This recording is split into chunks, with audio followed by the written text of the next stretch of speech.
Bonjour à toutes et à tous et bienvenue dans Chrétienne, le podcast qui creuse la Bible pour servir Christ.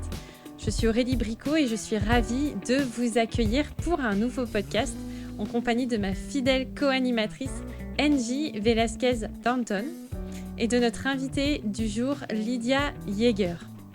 Bonjour mesdames, comment allez-vous en cette matinée après-midi, on ne sait plus où est-ce qu'on est, on est le matin là-bas au Québec, on est l'après-midi ici en France, on est au mois de novembre alors que le podcast va sortir bien plus tard. Comment est-ce que vous allez mesdames ?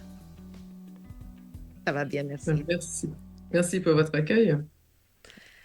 Avant de démarrer notre sujet, aujourd'hui on va poursuivre notre série par rapport au livre 12 raisons de ne plus croire au christianisme de Rebecca McLaughlin que Angie s'empresse de vous montrer si vous nous regardez sur YouTube.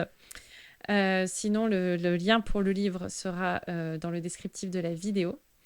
Je vous propose de faire la connaissance de notre invitée spéciale. Lydia, pouvez-vous peut-être vous présenter, nous dire qui vous êtes, d'où venez-vous et quelles sont vos principales occupations par rapport justement au sujet qui va nous préoccuper aujourd'hui.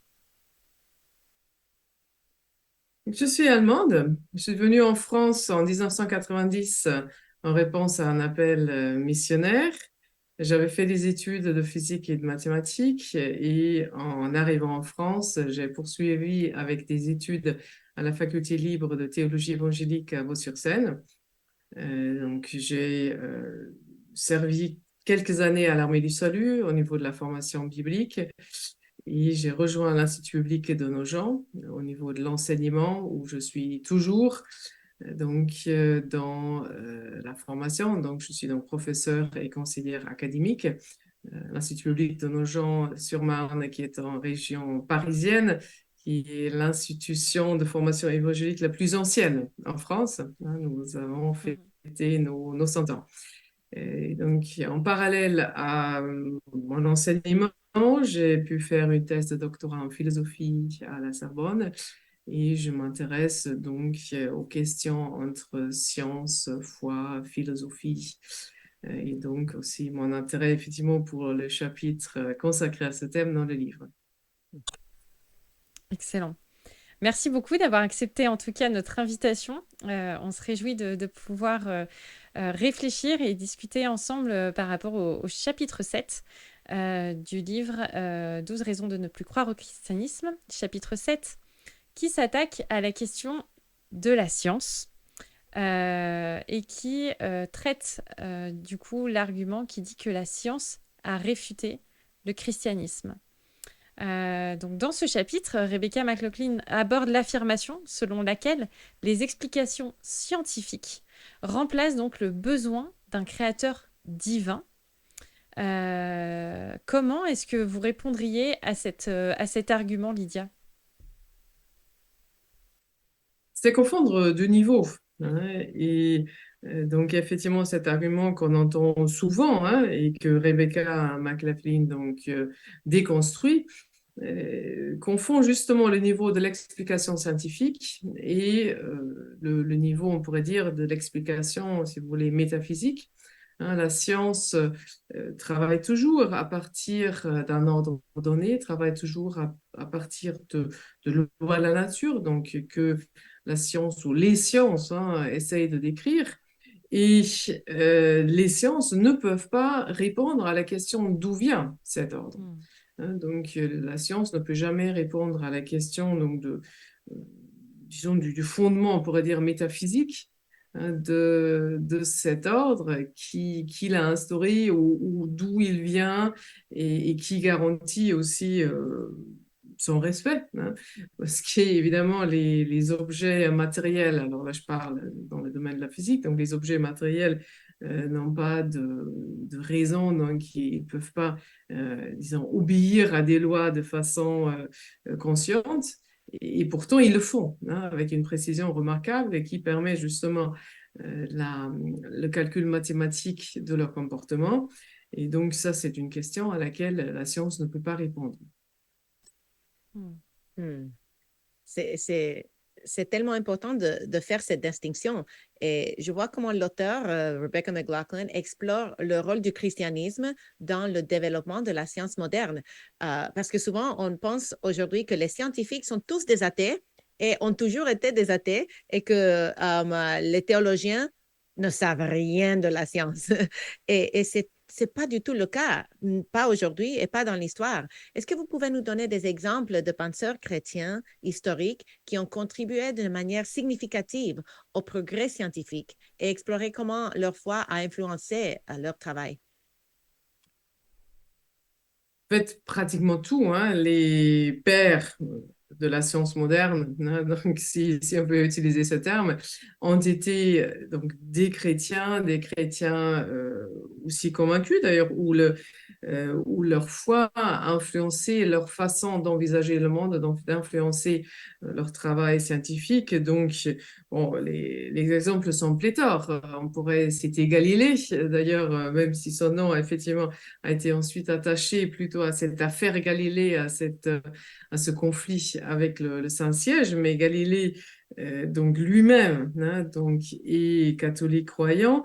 Il y a Newton, il y a Kepler, d'ailleurs avant Newton, donc Kepler, astronome allemand qui a décrit des lois quantitatives pour le mouvement des planètes, ce qui a permis ensuite à Newton d'ailleurs de formuler sa mécanique quantique.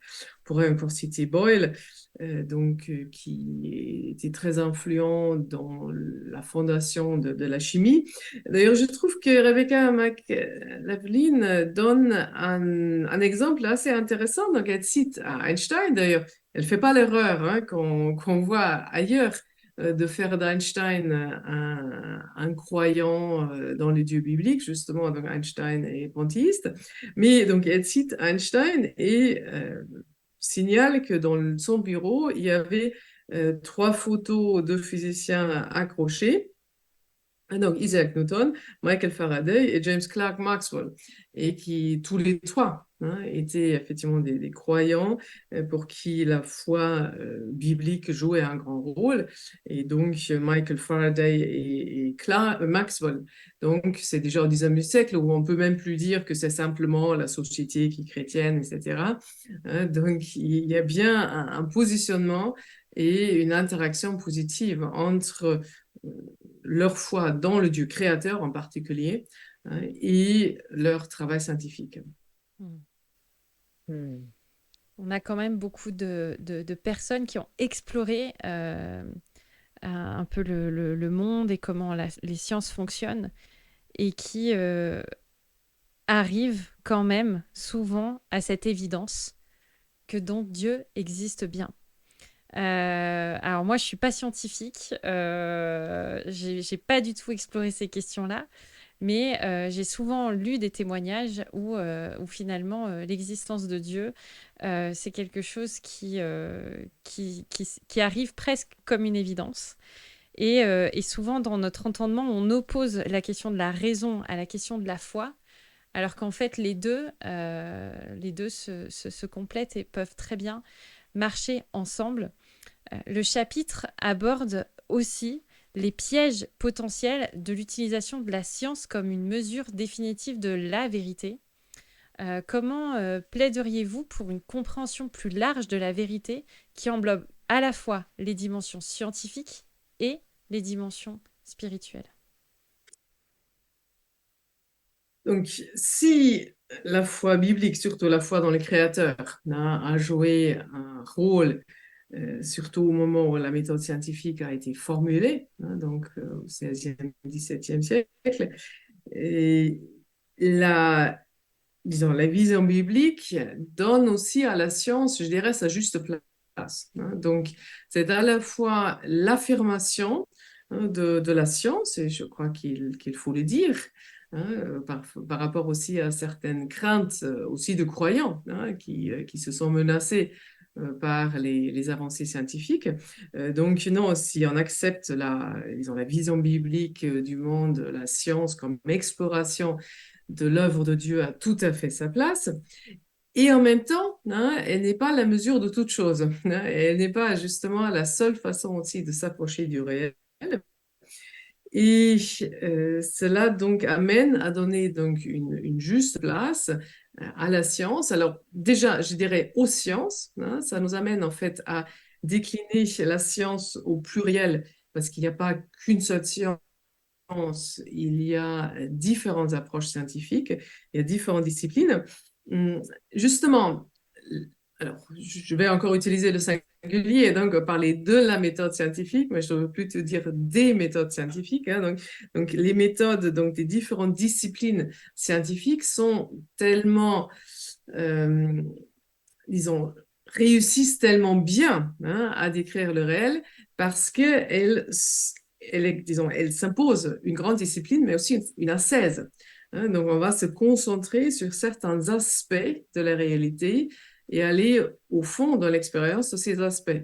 Hein, donc, la physique, justement, s'intéresse bon, déjà à ce qui se laisse mesurer, hein, s'intéresse aux phénomènes qu'on peut répéter, hein, donc aux phénomènes qui justement sont accessibles à ces descriptions mathématiques et fait abstraction justement de la vie, hein, de la biologie, justement des êtres vivants. Donc il y a donc une restriction qu'on s'impose et on adopte un certain angle de vue hein, et explore la réalité sous cet angle de vue.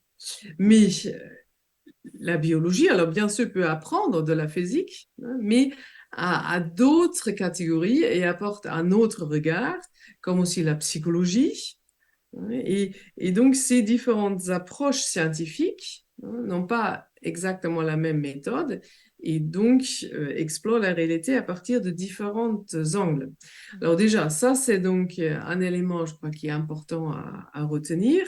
Et l'autre aspect aussi, c'est de se rendre compte qu'en particulier l'être humain échappe hein, donc à une description scientifique complète, totalisante. Alors, bien sûr, la science ou les sciences peuvent dire énormément sur l'homme, mais en particulier sa vie intérieure, hein, la relation aussi entre personnes, sa raison, hein, donc échappe à la science.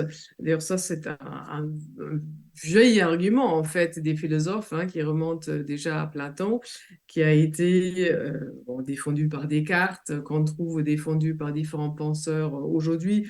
La forme peut-être la plus classique, disons, du XXe, c'est la forme que donne C.S. Lewis à cet argument donc dans son livre sur les miracles, au chapitre 3, où justement donc, il montre qu'il y a une distinction à faire entre les raisons et les causes. Hein.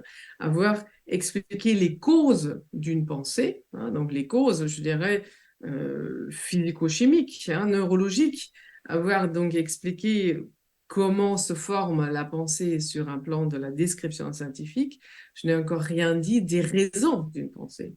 Hein, je ne suis pas entrée sur le plan des arguments. Et justement, donc là, la poursuite de la vérité se situe à un autre niveau. On pourrait d'ailleurs dire la même chose de l'éthique. Justement, la science ou la pratique scientifique fait appel à des normes. Donc déjà, d'ailleurs, c'est une norme de dire qu'il est bon de faire de la science, mais justement, il y a aussi des limites à cette pratique, aussi à son usage. Mais ces principes éthiques ne viennent pas de la science. La science décrit hein, ce qui est. Elle ne peut pas nous donner des normes. Hein, elle ne dit pas ce qui doit être, mais elle décrit simplement, disons, l'existant. Et donc, ces normes doivent venir d'ailleurs. Et je crois que si on se rend compte que la science, justement, a une place réelle, importante, mais qu'elle ne répond pas à toutes les questions, on pourrait dire, elle répond peut-être même pas aux questions les plus importantes de la vie, à ce moment, on se rend compte aussi qu'il y a une place pour la spiritualité, même si ce terme est tellement vague hein, qu'il peut recouvrir beaucoup de choses. Mais voilà, donc si pour l'instant on n'utilise que ce terme très vague, hein, donc il y a une place justement pour des aspects de la réalité qui ne sont pas accessibles à la description scientifique. Dans ce chapitre, l'auteur aborde aussi la question de savoir si la science réfute le christianisme. Alors pourquoi cette question, elle est pertinente et pourquoi est-ce qu'elle est pertinente aussi pour nous qui vivons en 2023, bientôt 2024, dans la société dans laquelle on vit, et comment est-ce elle invite ses lecteurs à explorer la relation entre la foi et la recherche scientifique. Est-ce que finalement, je rajoute peut-être une autre question qui est pas dedans, mais est-ce que finalement, on reprocherait à la science de ne pas réussir à prouver qu'il y a la vérité qui se situe aussi dans le christianisme, et qu'en fait, finalement, il y a une petite guéguerre qui se lance parce que tout n'est pas démontrable ou quantifiable. Donc, je suis d'accord hein, avec l'auteur sur la profonde harmonie hein, entre la science et la vision biblique du monde. En même temps, ouais, donc ça c'est un principe que celui qui m'a enseigné la théologie systématique, donc Henri Blocher, rappelait régulièrement que l'homme pêche tant qu'il peut. Et donc, l'homme pêcheur donc, va se saisir finalement de tous les moyens donc, à sa disposition aussi pour persévérer dans le péché.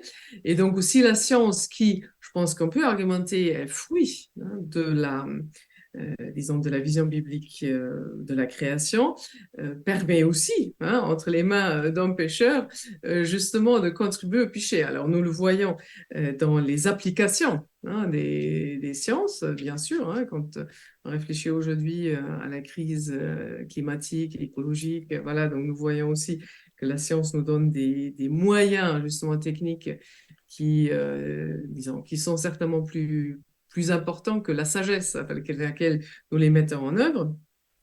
Mais bien sûr aussi, la science et justement son pouvoir applicatif hein, peut être utilisé ou être retourné aussi contre la foi, en particulier quand on ne distingue pas bien entre les deux niveaux, et donc d'une explication scientifique et d'une explication si vous voulez, métaphysique ou théologique.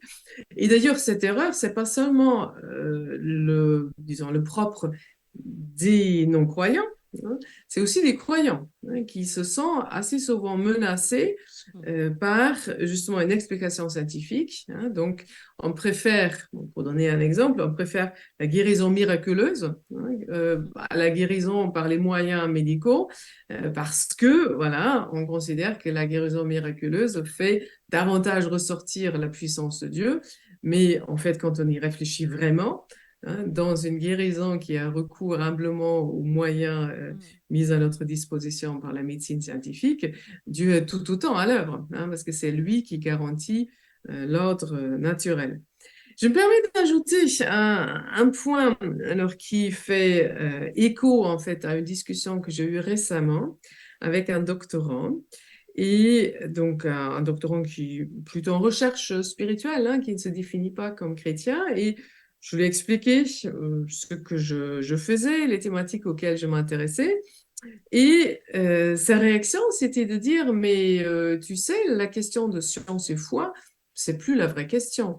C'est pas la foi, en fait, qui menace la science. Ce qui menace aujourd'hui la science, c'est les idéologies et justement les personnes qui ne veulent plus faire confiance à la science hein, au nom hein, justement de sciences alternatives, hein, comme ils disent ça, mais qui sont la plupart du temps les pseudosciences. Et j'ai trouvé ça intéressant, hein, et je me demande d'ailleurs s'il y a une évolution hein, aussi, qui a peut-être un peu un déplacement hein, de l'accent de gravité, et que peut-être demain, hein, justement, la foi chrétienne pourrait faire, ou plutôt la science pourrait faire alliance de nouveau hein, avec la foi chrétienne dans la défense des faits. Mm. En espérant que ce ne soit pas surtout des chrétiens derrière la pseudoscience. Alors, ça c'est, voilà, bon, donc effectivement, mais donc, bon, pour citer un verset biblique, hein, donc 2 Pierre 1, verset 16, donc Pierre insiste énormément sur le fait que l'évangile, hein, ce ne sont pas des fables habilement conçues. Hein, donc, 2 Pierre 1, 16, ce n'est pas en effet en suivant des fables habilement conçues que nous vous avons fait connaître la puissance et l'avènement de notre Seigneur Jésus-Christ, et parce que nous avons été témoins oculaires de sa grandeur. Et ensuite, il continue par la description donc de la transfiguration. Et donc, cet accent de Pierre sur les témoins oculaires, ce ne sont pas des fables, mais des faits attestés par des témoins qui étaient vraiment là sur les lieux, c'est intéressant parce qu'au fond, c'est une démarche scientifique. C'est de dire, je ne veux pas croire ce qu'on me raconte, mais je veux vérifier. Et j'ai besoin de témoignages fiables pour m'appuyer dessus.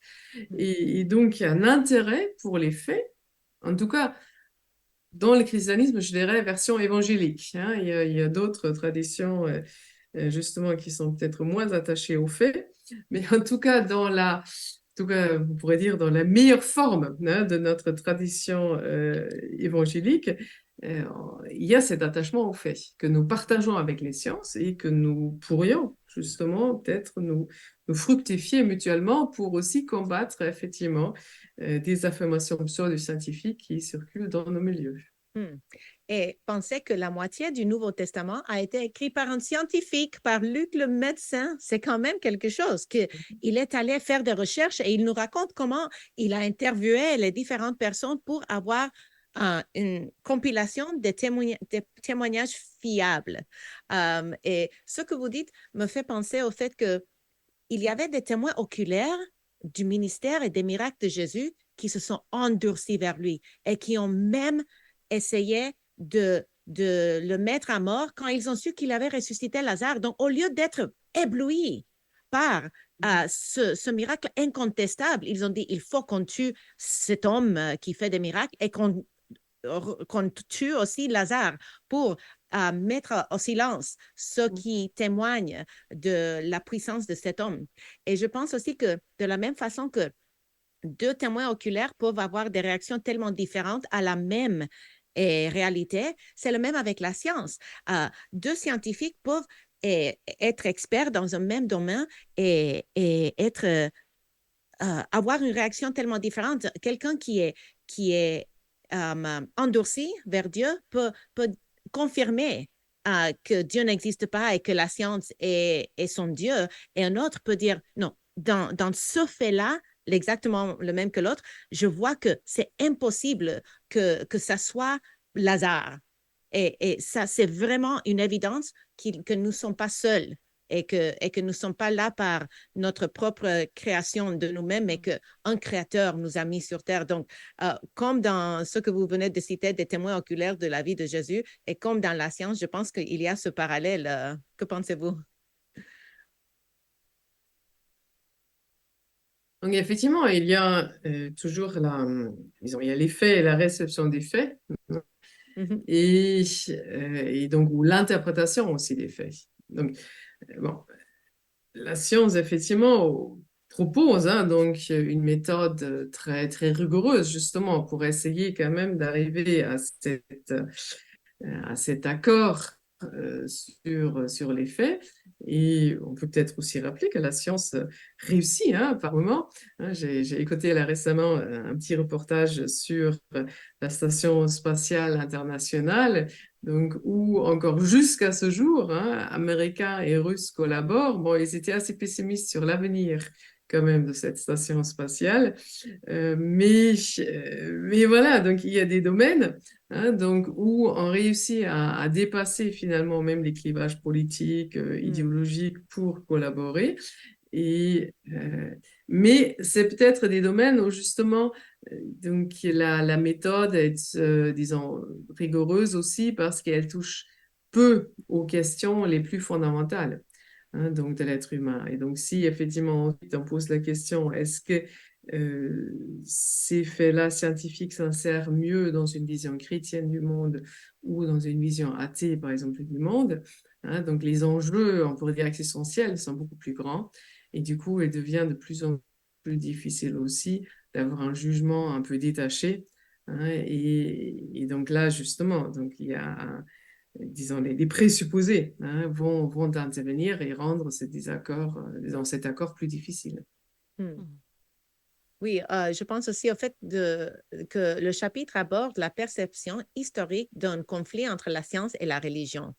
Comment remettrez-vous en question la notion de conflit inhérent et présenteriez-vous une vision plus nuancée des interactions entre le christianisme et le progrès scientifique?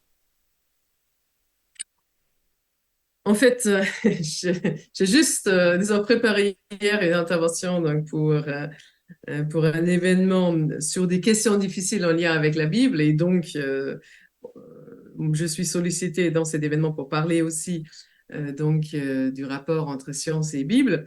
Et un argument que je compte développer, c'est de montrer que les présupposés de la méthode scientifique sont en harmonie, en fait, avec la vision biblique. Et donc, ce n'est pas justement un hasard, une coïncidence historique que beaucoup de ceux qui ont formulé la méthode de la science moderne croyaient en un Dieu créateur, mais il y a une harmonie entre les deux.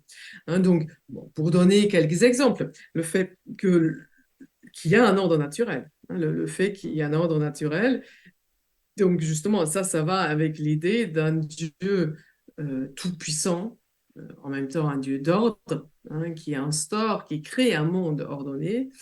Il y a le fait que l'homme peut comprendre cet ordre. Justement, l'homme est créé en image de Dieu, hein, et le deuxième récit de la création, d'ailleurs, montre à Adam nommer les animaux. Et donc là, on pourrait dire c'est le prototype hein, de l'activité scientifique de nommer les animaux, donc de faire un classement. Et il y a aussi l'appréciation du monde matériel. Hein, c'est assez différent justement d'une vision, par exemple, de la Grèce antique. Hein, donc la matière justement est créée par Dieu qui est bon. Et donc ça vaut le coup aussi d'explorer le monde matériel. Et peut-être disons, c'est peut-être pas un présupposé, mais c'est on pourrait dire un peu une évolution, un développement des sciences à partir du 19e siècle. Donc, on peut aussi mentionner, où là, souvent, le rapport n'est pas bien vu, c'est la notion d'histoire. Parce que c'est quelque chose d'assez frappant de voir que les sciences de la nature, je parle des sciences de la nature, ont pris conscience hein, de l'importance de l'histoire, surtout à partir du 19e siècle. Hein, avec d'abord, ça a commencé en géologie, hein, avec les sciences de la Terre, ensuite en biologie, avec différentes théories de l'évolution, ensuite la cosmologie, hein, au XXe siècle. Et alors, bien sûr, il y aurait beaucoup de questions hein, qu'on pourrait évoquer, débattre, et les avis, d'ailleurs, entre chrétiens divergent, comment on peut se positionner par rapport à ces théories. Mais, mais je voudrais déjà rappeler que le fait même hein, qu'on s'intéresse à l'histoire et qu'on envisage donc un monde naturel en évolution, ça, c'est un héritage biblique. C'est dans la Bible, hein, dans la vision biblique du monde, qu'il y ait cette idée que le monde a un commencement, qu'il aura une fin, et qu'entre les deux se déroule une histoire qui a un sens, que ce n'est pas des simples répétitions. Et Saint Augustin, d'ailleurs, dans son classique, je vais dire, dans son grande œuvre, La Cité de Dieu, justement, oppose l'une fois pour toutes du salut chrétien, hein, qui s'est accompli à un moment précis. Hein. Il a souffert sous Ponce Pilate, dit le Saint Paul et les apôtres. Donc, il oppose cette une fois pour toutes du salut chrétien au mythe païen du retour éternel, hein, des répétitions cycliques.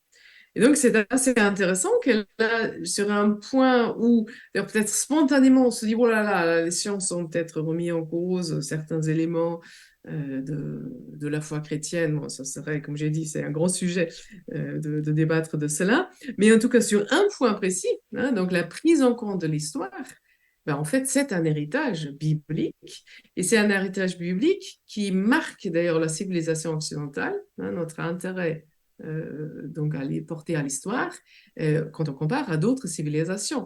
Et justement, on ne retrouve pas ce même intérêt pour l'histoire dans le bouddhisme, on ne le trouve pas du tout hein, dans le bouddhisme, ou si on remonte à la Grèce antique, ou voilà, donc on pourrait citer d'autres exemples. Donc là aussi, hein, donc un élément des sciences qui, en fait, est un héritage biblique sans qu'on le sache.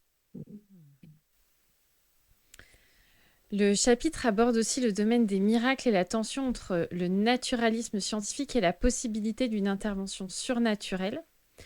Comment est-ce que vous discuteriez de la compatibilité de la croyance au miracle avec une vision scientifique du monde? Autrement dit, est-ce que un scientifique peut croire en la réalité des miracles? Et comment est-ce que vous pourriez, comment est-ce que vous envisageriez de présenter des arguments en face d'un scientifique en faveur de l'existence des miracles? Je pense que beaucoup de gens qui nous écoutent se retrouvent parfois dans des discussions avec des voisins, des collègues de boulot, des amis, etc., ou dans le cadre de leur travail. Peut-être qu'il y a des scientifiques qui nous écoutent. Bien le bonjour à vous. Et justement, cette tension entre comment est-ce qu'on peut discuter de ces choses-là, et est-ce que vous avez des conseils sur comment amorcer cette discussion?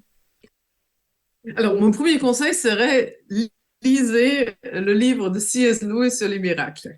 Ok, Donc, je l'ai là. bon, C.S. Lewis, je pense, est, euh, est connu de beaucoup, voilà, donc en plus dans une nouvelle traduction. Oui, C.S.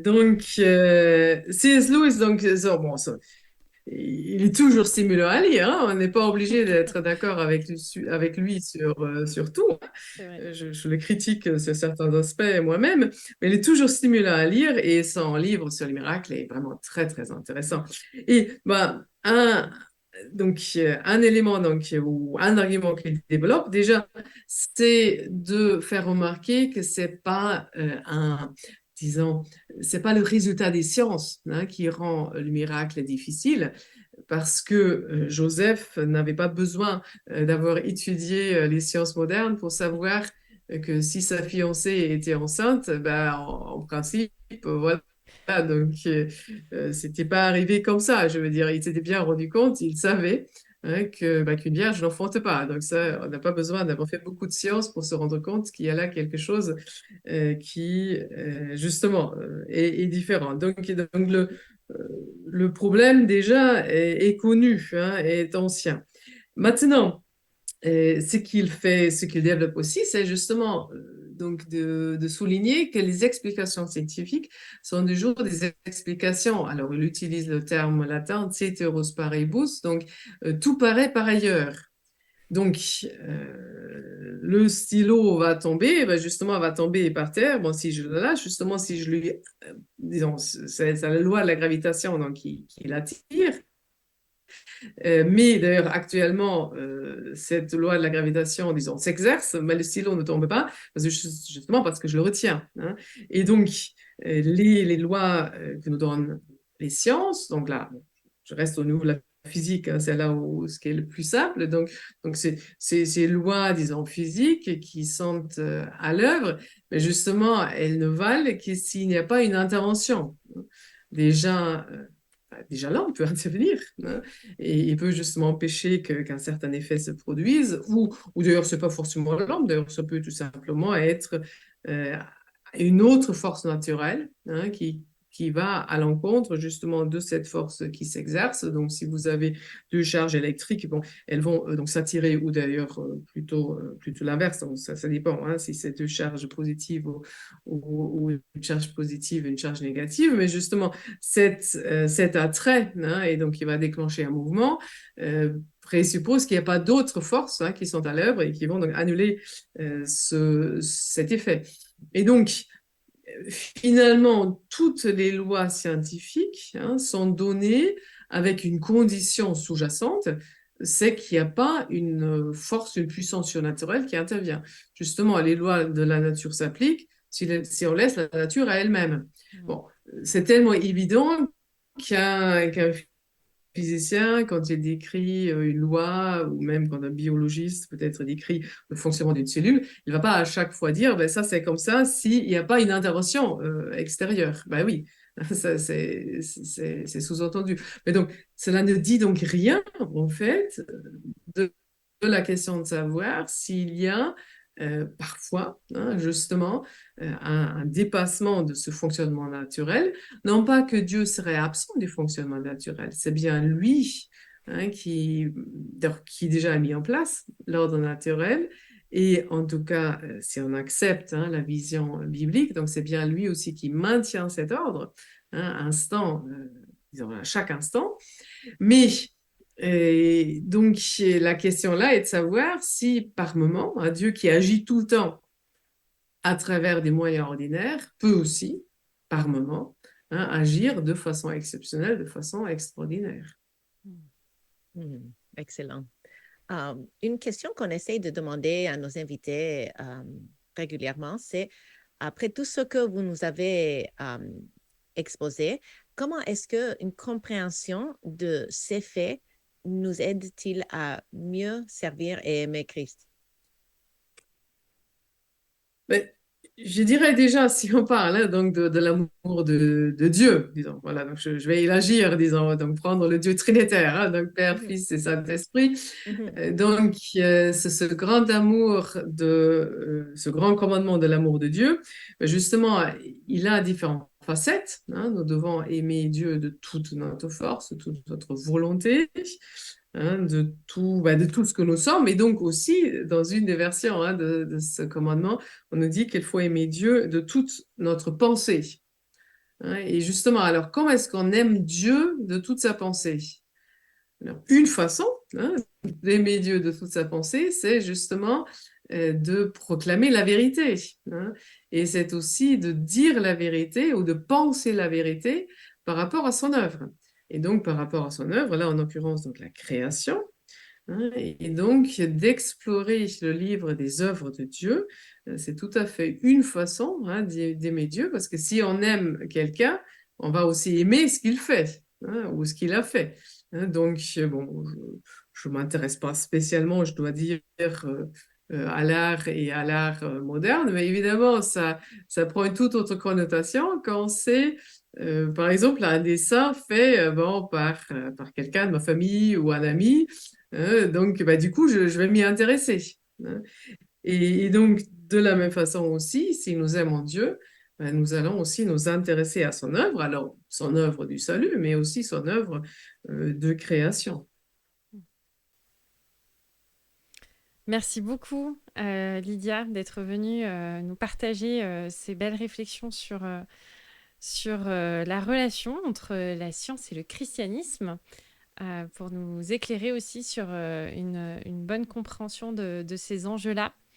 On en a besoin aujourd'hui pour mieux comprendre et mieux communiquer l'Évangile à nos contemporains. Si vous voulez aller plus loin, on vous invite à lire le chapitre qui concerne cette question dans le livre 12 raisons de ne plus croire au christianisme. Nous avons déjà enregistré des précédents podcasts sur ce livre. On vous mettra le descriptif et le lien vers la série dans le descriptif de ce podcast. Et Angie a quelque chose à dire, elle a levé le doigt. Oui, et aussi, peut-être si Lydia peut nous partager des liens vers des vidéos YouTube, parce que j'ai cherché sur YouTube, j'ai trouvé des vidéos dans lesquelles elle parlait. Donc, peut-être si vous voulez aller plus loin, Lydia a développé certaines de ces thématiques et on peut les partager en commentaire pour ceux qui veulent découvrir plus sur cette question. Très volontiers. Donc, il y a aussi, effectivement, il y a certains ouvrages, bon, disons que soit que j'ai rédigé, soit dont j'ai dirigé la publication, hein. Et donc, en particulier dans les cadres du réseau des scientifiques évangéliques, nous avons pu pas mal, hein, réfléchir en fait à ces questions de l'articulation entre science et foi. Et cela offre donc aussi des ressources que je crois vraiment intéressantes et stimulantes. Excellent. Merci, merci pour toutes ces références. Si ce podcast peut servir de point d'accroche ou peut-être de porte entrouverte pour amorcer une discussion avec quelqu'un avec qui justement vous avez eu un débat sur la relation entre la science et votre foi, n'hésitez pas à lui partager ce podcast et peut-être à alimenter ainsi votre discussion. Vous pouvez aussi mettre 5 étoiles sur Apple Podcast, etc. Si des choses n'ont pas été très claires ou que vous avez besoin d'éléments complémentaires, n'hésitez pas à nous écrire à chrétienne au singulier @toutpoursagloire.com. On vous rappelle que ce contenu vous a été proposé gratuitement par toutpoursagloire.com et que si vous souhaitez nous soutenir pour qu'on puisse continuer l'aventure et continuer de produire des ressources, vous pouvez nous aider en cliquant sur le lien qui est en descriptif de cette vidéo. Merci beaucoup Lydia, encore une fois, que le Seigneur bénisse votre ministère et votre service pour lui, et que vous puissiez être encore une bénédiction pour les personnes qu'il a placées sur votre route. Et on vous redit à la semaine prochaine pour un nouveau podcast avec nous. D'ici là, mesdames, je vous souhaite une belle journée, après-midi, fin de soirée. Je ne sais plus quelle heure on est sur toutes les phases du continent. Merci beaucoup. Merci et au revoir.